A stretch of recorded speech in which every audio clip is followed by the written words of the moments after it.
welcome to our last panel, which, although it's the last one, it's no means the least. We've got three experts here who are going to guide us through, through the subject matter here, which is basically Turkish investments for overseas infrastructure projects and looking at the opportunities in the wider region, which there are many. So we'll be going through that in some detail. Gerard will be moderating the panel. He's a partner of Clifford Chance, who are our gold sponsor. So, if it wasn't for our gold sponsors, we wouldn't be here. So thank you to Gerard and Clifford Chance. I'm not going to say much more. I may interject with one or two questions as we go along, but I'll hand over to Gerard and let him introduce the panelists. Thank you. Excellent. Oh, thank you very much, Chris, for that introduction, and welcome to everyone online who is watching. Perhaps if I'll just hand over to each of my panelists now, just to give you a brief introduction of who they are, and then after that we'll kick off with the discussion. So perhaps Melanie, if I can start with you, if you could just give a brief introduction about yourself and to the audience. Thank you very much. Yes, my name is Malin Blomberg, and I'm the Deputy Director General for North Africa at the African Development Bank, and I'm based in Cairo, Egypt.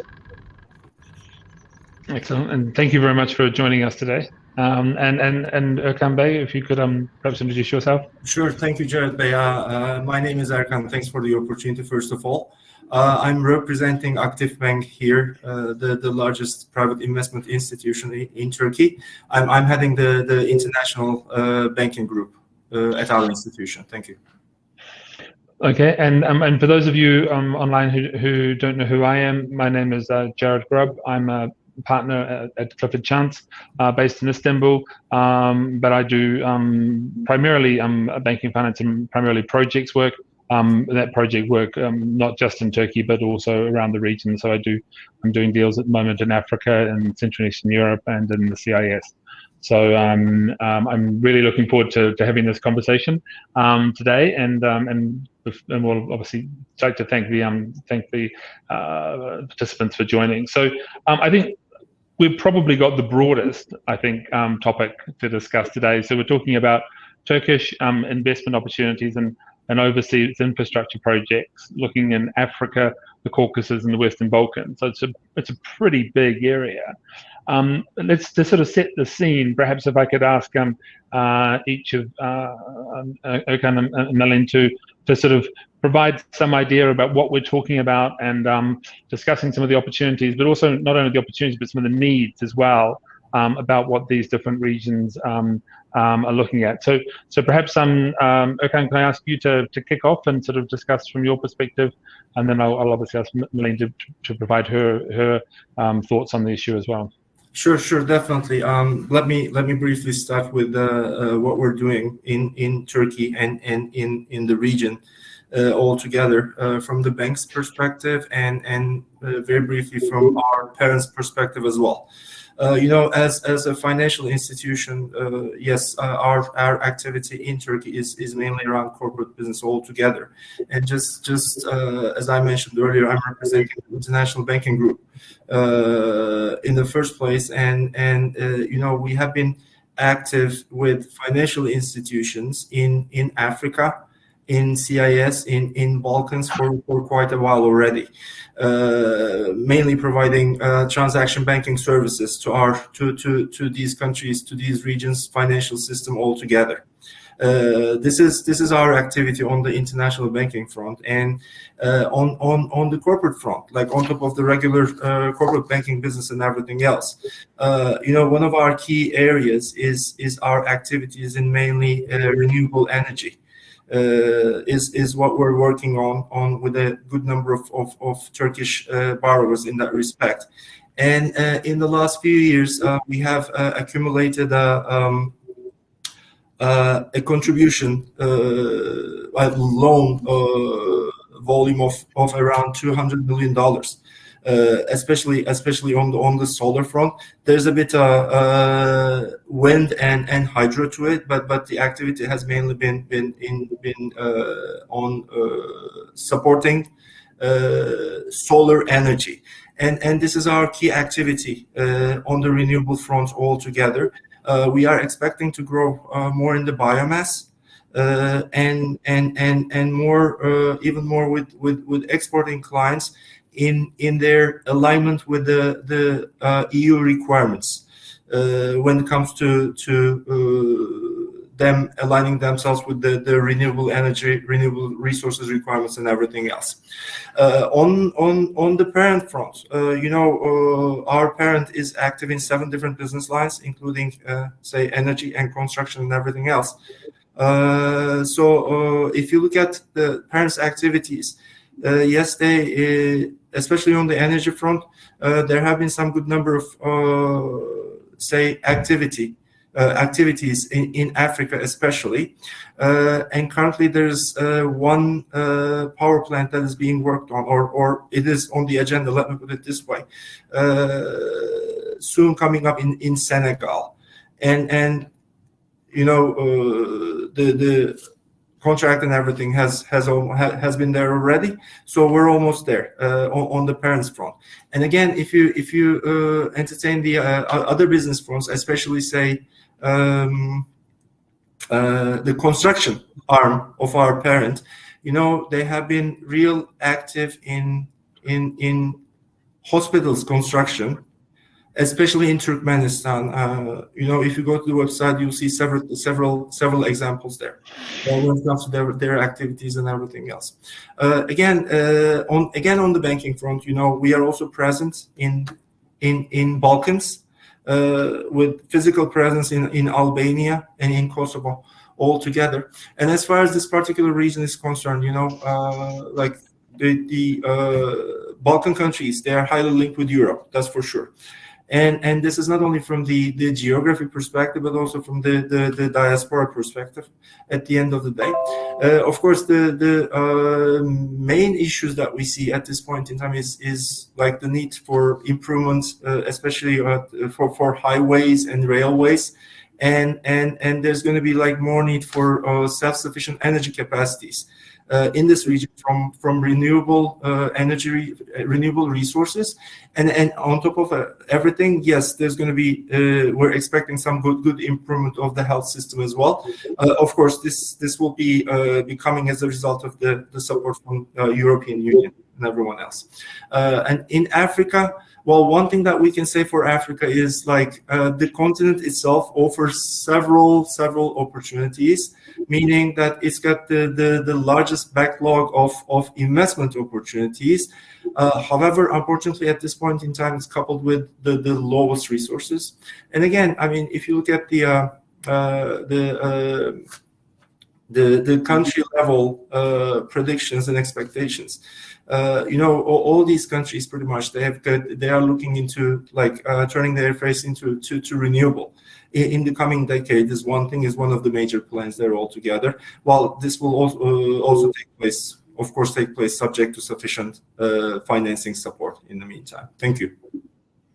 Thank you for that. And that was a very comprehensive overview. And perhaps, Malin, if you could sort of from your perspective, let us know what your thoughts are about the opportunities and also more importantly the needs that you sort of see in the region, obviously particularly with your focus on North Africa where you're a specialist. Thank you very much. Yes, I'm more than happy to talk about all of Africa. Brilliant, excellent. Before, so yes.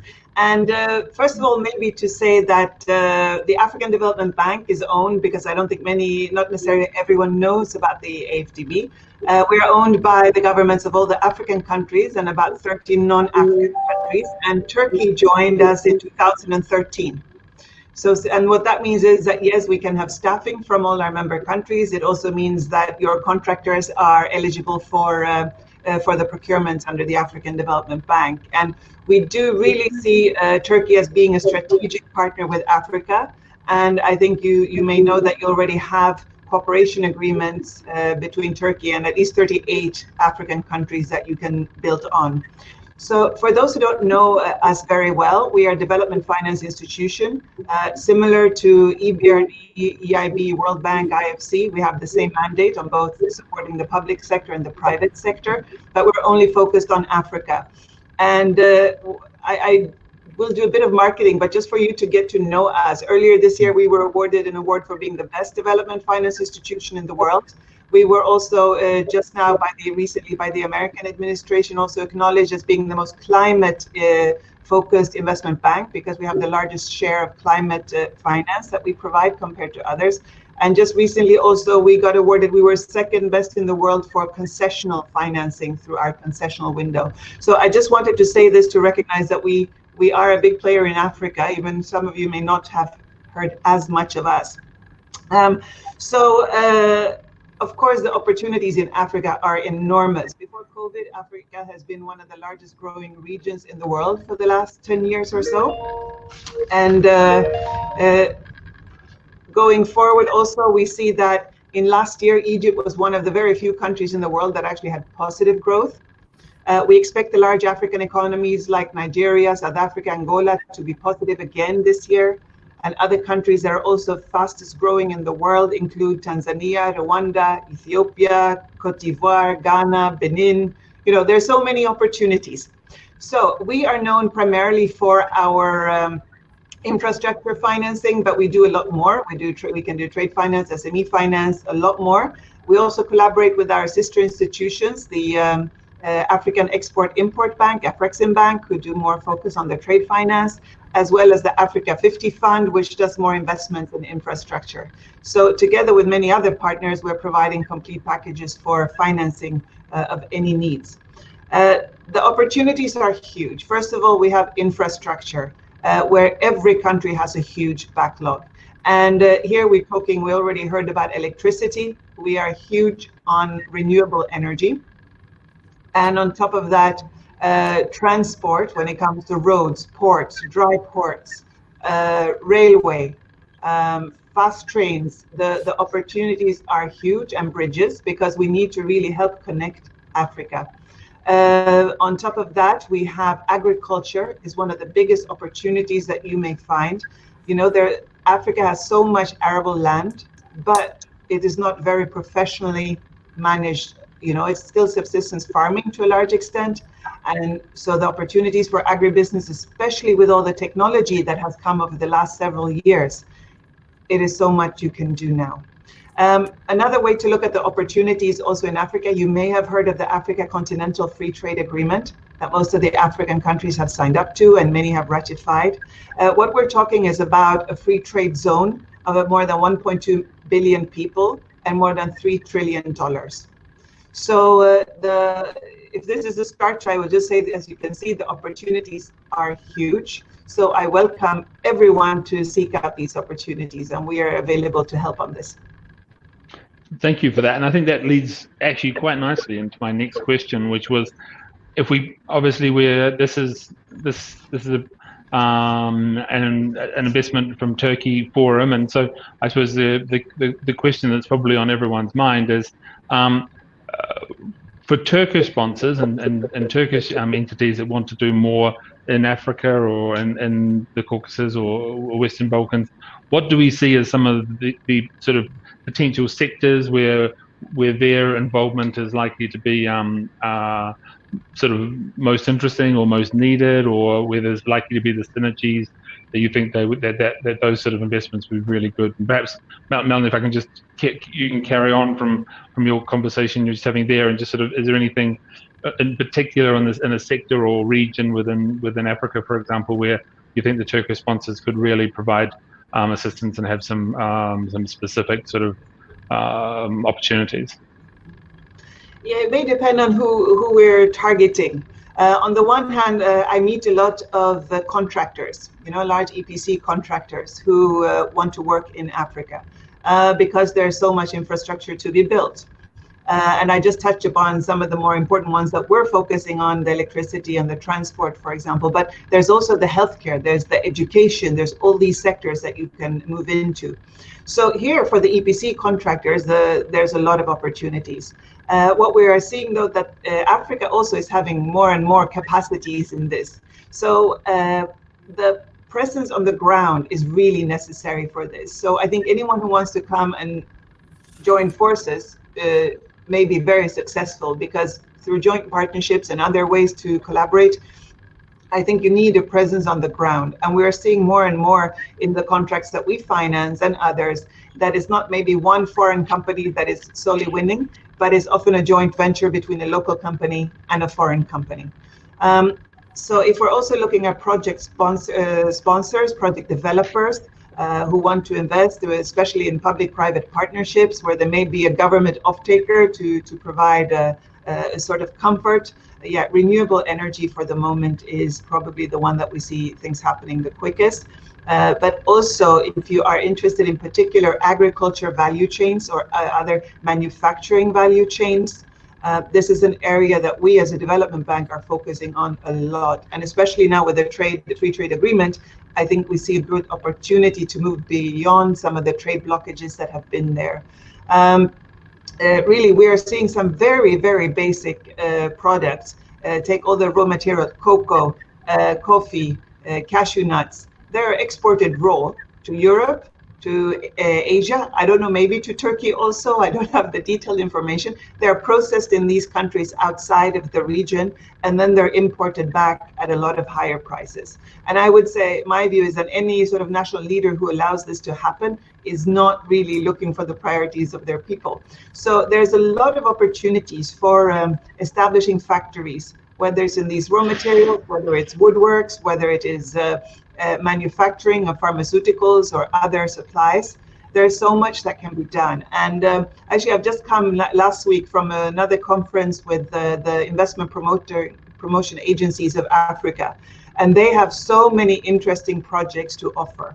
And they are so keen on finding investors. So if you're interested in a certain country, I recommend to directly look up these investment promotion agencies as part of the other contacts that you may have. But they are really active now, trying to bring sponsors to invest in their countries. Great, excellent. Okembe, are you still with us? Yeah, you hear me? Yes. Okay, good one. Well, I can hear you. At the moment we can't see you, but hopefully the camera will come back on in a moment. No, well, I see you well, but in any case, either way, it's on the Balkans front. Let me start with that as well. It's like especially renewable energy projects will be the highest. Will draw the highest interest. Is our understanding, especially like Western Balkans. Are highly dominated by old technology, meaning that coal power plants, which are expected to be replaced like in the coming years, and again with naturally higher capacities, and of course renewable to kick in, right?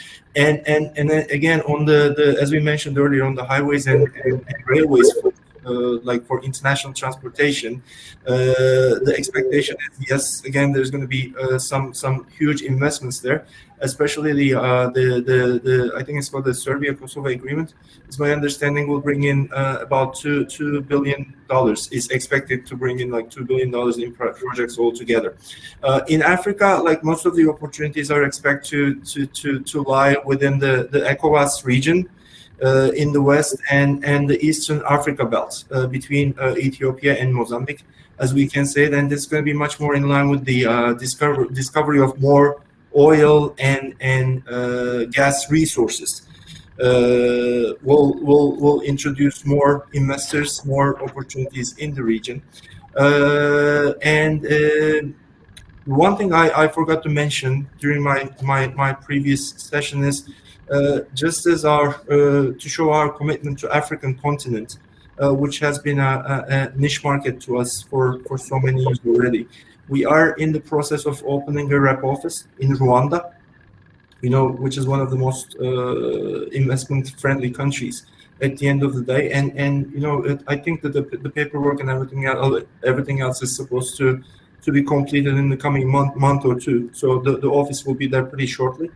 And like hoping once the office has been opened, we're hoping that we will be closer to all these opportunities coming into the continent. so that we can better align ourselves on the corporate front, on the financial institutions front, at all levels in Africa. Thank you. Okay, excellent, excellent. Well, it sounds like there's a lot of opportunities there, and I suppose when we sort of take it down to a bit more of a practical level, what are some of the challenges to realizing those opportunities? Like, is it issues on the ground? Is it issues with competitors? Is it issues with the risk reward structures? Well, what are some of the, obviously, if there's a almost unlimited amount of potential investment, what are some of the sort of the challenges to realizing all of that? Rosemillion, you can sort of start if you can sort of identify anything that is perhaps a roadblocks to sort of achieving this sort of complete wonderful opportunity of finishing all these infrastructure projects or other sort of projects. Well, I don't see any problems. My job is to see the opportunities. Perfect. So I will look at that.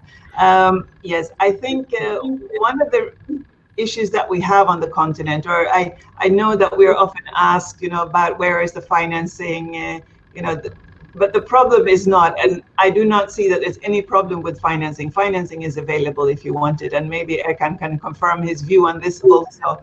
But really what we have on the continent is we have a lack of bankable projects. So project preparation is really key. And one of the things that we are also noticing in there are studies coming out now also that demonstrate that compared to the actual risk of investing in projects in Africa, the perception of risk is higher than the actual risk. And this is something that all of us, I think, working in Africa, all have to work hard on correcting. That when you actually look at the defaults, when you look at others, Africa, the perception is that it's very risky, but in reality, it is not that risky. So I think this is maybe one message that I want to get out. If you engage on the ground, if you really prepare a good project, if you're dealing with serious financiers, it's not as risky as we often seem to think that it is. So what we need is then to see more project preparation. And we do a lot of project preparation financing because either to the government or for public-private partnerships, because we simply need to increase the number of bankable projects. And again, it's sometimes difficult because government, or even if it's donor funded, project preparation is not really an attractive activity. There's a need for such more concrete actions on the ground that often the project preparation may be overlooked as a second priority. But this is where I need to again, from our perspective, highlight, no, it's essential for project preparation because every good project that gets prepared gets the financing that's needed. That is my personal experience, and it is that of many others that I hear who have the same view. So I would recommend for people to dive in and prepare those projects because it will work out. And one of the examples, I think is a brilliant event that we're having today. And for those who are then encouraged and would like to go on and deep dive into Africa, we have an investment forum that is the largest marketplace for investments in Africa, and that's the Africa Investment Forum that includes partners from all the African development banks as well as several international development banks that we organized. The last one was in November 2019, where projects worth $67 billion was tabled over 2 days.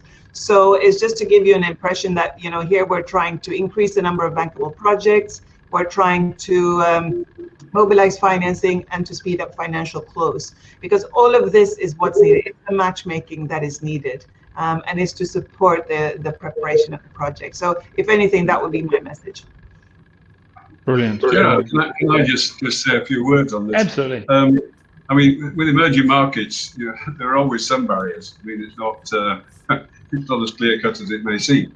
And I mean, on some of the other panels, I don't know whether you were listening, but the issue of compliance and sustainability, global sustainability goals, did come into the discussion with pretty much everybody when you're looking for funding. And if we look at the current agenda, look at what the G7 was saying, I mean, the future is going to be all about how you embrace climate change, how you embrace the environment, and having sustainable goals in your projects are going to be quite critical. And emerging markets are going to have to catch up on this. I think it's an area that needs a lot of support and a lot of help to make sure that they do become compliant. And if you're going to attract the right level of investment, then you're going to have those embedded in your project and going forward. So it's a very important aspect that shouldn't be underestimated going forward, particularly for investors and also for the governments in those countries. I mean, as far as UK is concerned, I mean, UK export finance are very active, both in across the region, particularly in Africa and Central Asia. I mean, they're working with Turkish construction companies. The project doesn't have to be in Turkey as long as it's a Turkish company, and funding is available for projects in Central Asia and Africa through UCA. So they're very active here, and we do have a representative here in the consulate in Istanbul. So there's lots of opportunities for funding, and I know that as far as our other panelists are concerned, they're providing funding already and opportunities and presenting a lot of potential there. But as I say, there are issues, I think, going forward that some of these markets do need to focus on in order to have that sustainable agenda in their projects.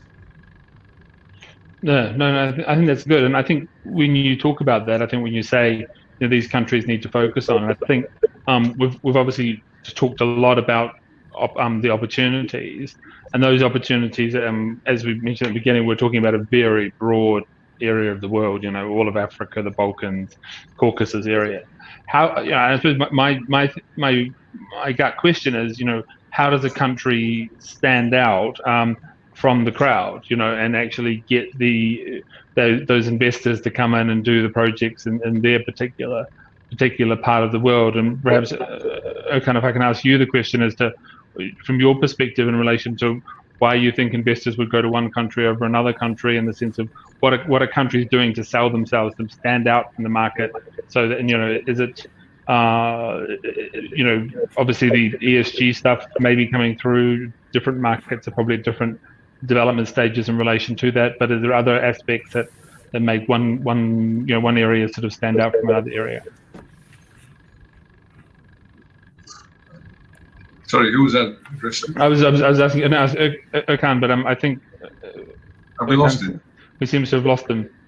But perhaps until we get him back, Melinda, do you have any thoughts on that? Yes, and there's a theory, but then there's also what I think is the practice, that you can do business in any country. And I am seeing that because we are financing some private project developers, private sponsors from our non-sovereign arm, who are doing transactions in fragile states, where maybe normally whatever criteria you put, wherever they are on the World Bank's doing business index, they are not supposed to be open really for doing good business. But there are. So it's really about identifying the need in each country. And as we've said, if you want to help with electricity, if you want to help with the roads, if you want to help with ports, if you want to help in manufacturing and bring business, but you need to go on the ground and you need to be there in person and invest. So that's why I say that really the opportunities are everywhere. And it's about finding the right partners to work with on the ground, I think, is the most important. Yeah. Okay. So then, I think obviously, unfortunately, it seems we've lost Okan Bey, but hopefully he'll be able to rejoin us in a moment. But just, and I think you've touched on this before about sort of saying, there is financing out there. I suppose the question from my perspective, what type of financing is out there at the moment? Is it more the multilaterals or the ECAs, or are you getting the sort of more traditional bank lending, but independently of that, or what type of financing are you sort of seeing across Africa? I'm sure you can't, it's a generalization, but is there sort of a sense, perhaps particularly in some of the areas which are less traditional, or sort of less well-known regions, is it more multilateral led, sort of helping the international banks come through, or is it local banks? How, if for someone coming into that, what type of financing would they most likely sort of see being available? It's really all of the above. So Okay. for the government, the multilaterals are very big. Yeah? Of course, we are providing mainly loans, and in some countries they're more soft than in other countries. So we're providing mainly loans. At the same time, we see many countries, especially in North Africa, who are going to the markets also. So that's becoming an increasing source as well. If we look at the private sector, this is where you see then more diversity and the package of everything that you've mentioned, Jared. And first of all, when we provide, we don't ourselves finance SMEs because we're not set up to provide financing to that many end beneficiaries. So we provide lines of credits, trade finance, risk participation agreements with the commercial banks. So we provide the financing to them for on lending. And when we're doing infrastructure, PPPs, or any kind of concessions, you will usually find, of course, the sponsor is putting in equity. You will find the commercial banks who are definitely there. You will find often the export-import banks, the ECAs, who are also there. And we should not be there if there isn't a need for us. So we usually come in if there is a need, especially sometimes is to provide comfort, that if we are there, that provides comfort to the commercial lenders. Sometimes if we're talking infrastructure, our advantage is the longer tenors. So again, we are providing the comfort there. What we're also seeing to really help mobilize the continent in terms of increasing the number of projects, there are many that are almost bankable. They're almost feasible to invest, but not quite, because maybe a tariff that they will have to charge is too high or something, or there's too much risk. So either we can provide a guarantee, or we also using funds like the Green Climate Fund, for example, providing soft money from there, because we're one of the implementing agencies for the Green Climate Fund and many climate funds. And we then try to match them to some of the private sector financing to make a more blended rate overall to help increase the number of bankable projects. Brilliant. And okay, very welcome back. Apologies for that, whatever technical error that was. But can I ask you the same question about financing and what your thoughts about financing are in these regions, and how easy it is, and whether or not you sort of see more traditional banks, or it needs to be mixtures with multilaterals and ECAs, etc.? Well, it's mainly DFIs or multilaterals that we see in the region. The commercial appetite is less. Well, altogether, let me start with Balkans again. When it comes to Balkans, there's a good Turkish bank presence there. Just as I mentioned earlier, it's including our presence in Albania and Kosovo as well. Altogether, and the activity is not limited to like club type participations or syndications or whatsoever, but it's again, there's options around the international project finance and everything else. So there is a good number of opportunities there. Again, just as we say, the support is more visible because the geography itself is part of Europe at the end of the day. So that really helps. As far as Africa is concerned, we are mainly seeing, just as I mentioned earlier, we're mainly seeing DFIs or multilaterals in the region compared to commercial financial institutions. And naturally, depending on the country dynamics and the specifics of the project to be financed and everything else, there is unfortunately a certain volatility in FI risk appetite in the continent. There is a good number of projects we're already aware of. Is ongoing projects that are purely financed by African DFIs, and these are natural, like large scale opportunities, like solar power or combined cycle power plant construction and everything else. And we strongly believe that those African institutions will take pride in taking care of these the financing without any non-African participation in these projects. So they should be proud of themselves. To be honest with you, this is what we believe in. Thank you. Okay, excellent. I'm conscious that we're sort of going a little bit over time on the. But I'll ask one more question, because I think there's been a really interesting discussion around what sounds like an amazing sort of opportunities. And I suppose it's really just to get each of you to sort of perhaps give your view about where you see things going in the regions going forward. Anything that you think that this audience should look out for in the coming year or two, and perhaps a tip as to which particular sectors you think investments might be sort of really hot in a sort of particular region. And obviously, I think we've already touched on a few, but anything else that you might think of that we haven't already discussed? Perhaps okay, if I can ask you first, and then. Sure, definitely. I mean, one thing I can say is, first of all, if we're speaking of Africa at this point, the continent itself has been more unknown to people than any part of the world, right? And I will very much align myself with Ms. Blomberg as well, with respect to like what she mentioned earlier, in a way that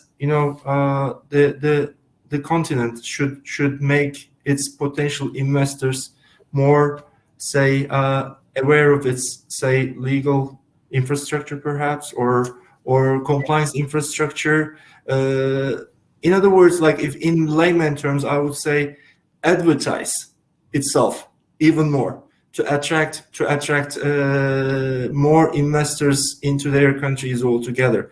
I think one critical thing is that, as we say, yes, we're seeing much financing coming from African multilaterals altogether, but in the meantime, especially in the coming years, say, as there's going to be more needs on the energy front, or on the railways, highways construction front, or affordable housing or healthcare whatsoever facilities, more diverse funding should flow into the continent, just to help with the opportunities there. This is all I can add at this point. Thank you. No, it's fantastic. And Malin, what are your thoughts about the future? Yes, I think the future is, as I mentioned, there's so many opportunities. I don't really want to pick one, but we've already talked about, maybe the need for the private sector to engage locally. But what I also think is relationships are very important at the highest level. And I do recommend also for the Turkish government, I'm sure they're already doing business trips together with the private sector to the countries that you want to forge relationships with the most. Because if you want to invest in Africa, it's long term. And I think here we need to work on many different levels. So there's the private sector, and there's also the government to government level as well, to really forge that relationship. So I would recommend that you keep doing those kind of missions, trade missions with the companies, prepare well for them in advance with the investment authorities to see what the opportunities are. Also, I'll just mention one of the questions I get a lot also for the big contractors, ECPs, where do we find out about the contracts that you have? And there's one database that is very useful for anyone who is a contractor, and that's UNDP Online, United Nations Development Database, UNDP Online. And this is basically where all the big multilateral development banks, we all by our rules and procedures have to post our expressions of interest or requests for proposals above a certain threshold. So it's for the construction, it's also for large feasibility studies, because that's often a way that you enter and you learn into a country. You do the feasibility studies for some of these infrastructure projects. So this is a resource that if you want to be active in Africa, look into it and sign up to it, and then you get automatic notifications when there's new tenders coming out. So I would recommend that you look there. Well, I think we are coming to the end. I'd just like to add my 10 pence to this. I mean, bring it back to Turkey a little bit.